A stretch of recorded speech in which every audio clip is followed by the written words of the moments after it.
Welcome to our mister our education service.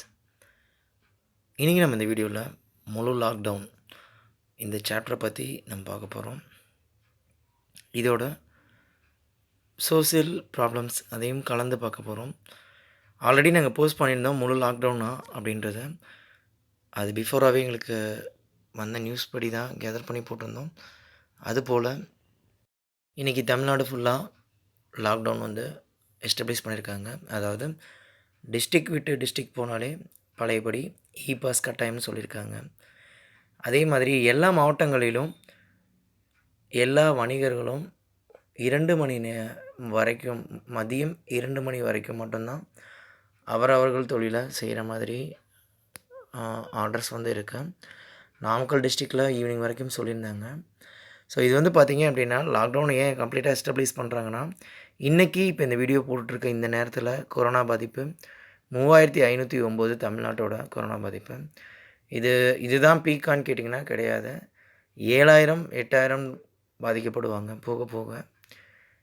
இதை வந்து தவிர்க்கணும் அப்படின்ற இந்த செயினை உடைக்கணும் அப்படின்ற ஒரு காரணத்துக்காக தான் தமிழக அரசு இந்த மாதிரி செப்பரேட் லாக்டவுன் கொண்டு வந்திருக்காங்க.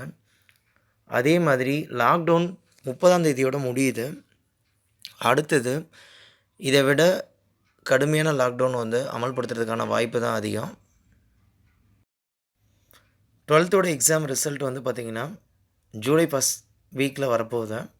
ஸோ நம்ம நார்மலாக 12th எழுதுகிறவங்க, தமிழ்நாடு ஸ்டேட் போர்டு கீழே எழுதுகிறவங்க எல்லாத்துக்கும் ரிசல்ட் வந்து சூனாக வரப்போகுது. சிபிஎஸ்சி ரத்து பண்ணதாக வந்து இன்றைக்கி நியூஸில் சொல்லியிருக்காங்க. அதாவது ஜூலை முதல் வாரத்தில் மிகப்பெரிய மாற்றங்கள் இருக்கும். அதாவது இந்த 2020 இதில் முதல் 6 மாதங்கள் கடந்தாச்சு. அடுத்த 6 மாதங்களோட ஆரம்ப காலமான ஜூலை முதல் வாரத்தில் ஏகப்பட்ட எதிர்பார்த்து கொண்டிருக்க எல்லா விஷயங்களும் நடக்கும்.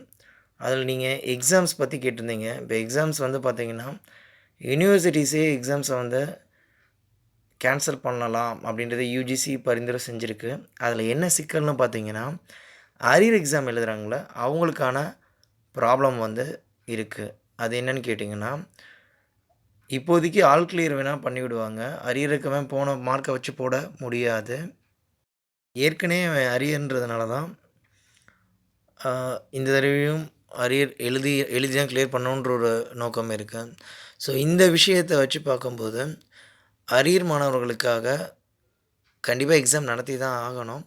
ஏன்னா அடுத்த ஒரு அட்மிஷன் ப்ராசஸ்க்காக இந்த எக்ஸாம் ஓரளவுக்கு இப்போது ஃபஸ்ட் ஸ்டேஜ் ஆல் பாஸ் சொன்னாங்கன்னா ஒரு 20% 25% வரைக்கும் வந்து பார்த்திங்கன்னா அடுத்து ஹையர் ஸ்டடீஸை நோக்கி போவாங்க, ஜாப் நோக்கி போவாங்க.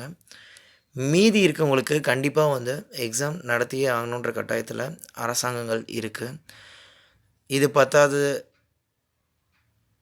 நிறைய வந்து பார்த்திங்கன்னா இந்தியா சைனாவுக்கும் இந்தியா நேபாளுக்கும் இந்தியா பாகிஸ்தான் பார்டர்ஸ்லாம் சண்டைகள் போயிட்டுருக்கு. ஸோ இது எல்லாமே வந்து இந்தியாவை உச்சக்கட்ட நெருக்கடிக்கு கொண்டு போகுது.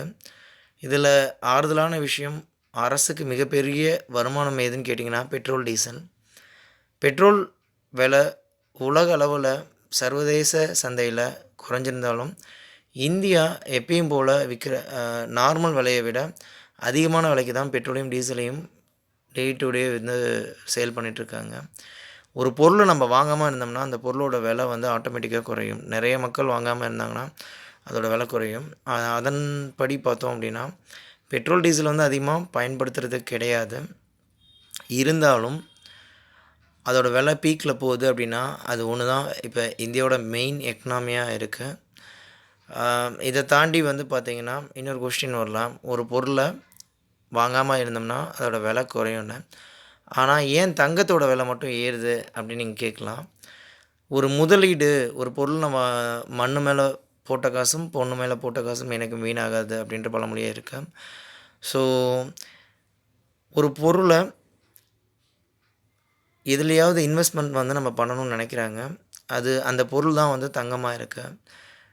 இதே ஒரு இடம் வாங்கி போட்டாங்கன்னா கூட அதை ரிஜிஸ்ட்ரேஷன் 1008 சட்ட சிக்கல்கள் இருக்குது. தங்கம்னா கொண்டு போய் வச்சுட்டு உடனே பணம் வாங்கிட்டு போயிடலாம். எல்லாருமே போய் தங்கத்தை மேலே இன்வெஸ்ட் பண்ணுறாங்க. இப்போ அதனால தான் தங்கத்தோட விலை அதிகமாகிட்டுருக்கு. தங்கத்து மேலே இன்வெஸ்ட்மெண்ட் அப்படின்றப்ப தங்கத்தை பர்ச்சேஸ் பண்ணுறாங்க. அதே மாதிரி பாண்டாவோ பத்திரமாவோ இந்த மாதிரி ஸ்கீம்ஸில் தங்கத்து மேலே தங்க முதலீடு மேலே நிறைய இன்வெஸ்டர்ஸ் வந்து அங்கே இன்வெஸ்ட் பண்ணுறாங்க. அதனால தான் தங்கத்தோட விலை பீக்கு போயிட்டுருக்கு. இதை நம்பி தங்கம் எல்லாருமே வாங்கி வச்சுக்கணுமான்னு கேட்டிங்கன்னா, குறுகிய காலம் பின்னோக்கி பார்த்தோம் அப்படின்னா இதே மாதிரி ஒரு சூழ்நிலை அப்போ 2011, 12 அந்த ஆண்டுகளில் தங்கத்தோட விலை ரொம்பவே பீக்கில் போயிட்டு இருந்துட்டு சட்டனை டவுன் ஆயிடுச்சு.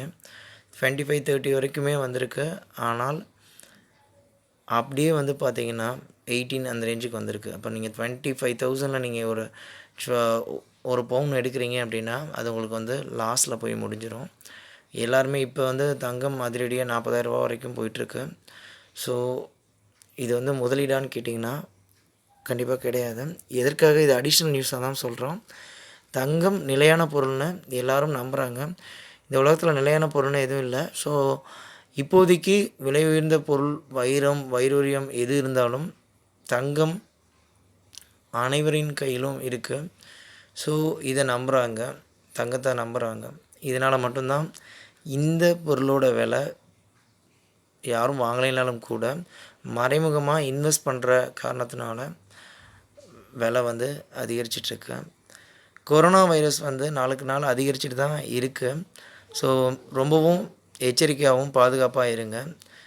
ஏன்னா அரசாங்கம் தடுமாறுது அப்படின்றத உணர முடியுதா அப்படின்றத நீங்கள் தான் புரிஞ்சுக்கணும். லாக்டவுன் வந்து நெக்ஸ்ட்டுன்னு போய்கிட்டே தான் இருக்குது.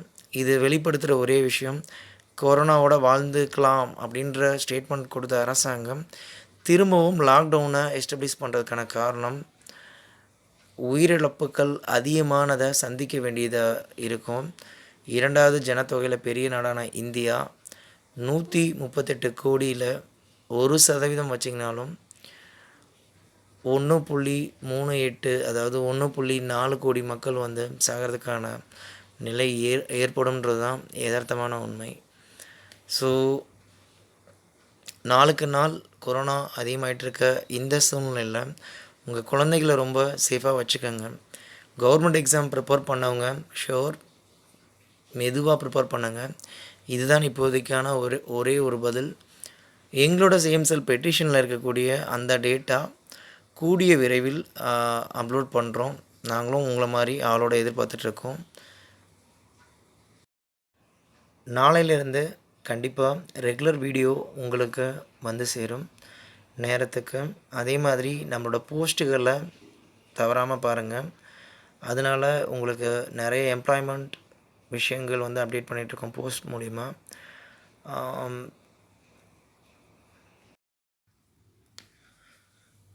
Stay safe, stay home. Have a great day.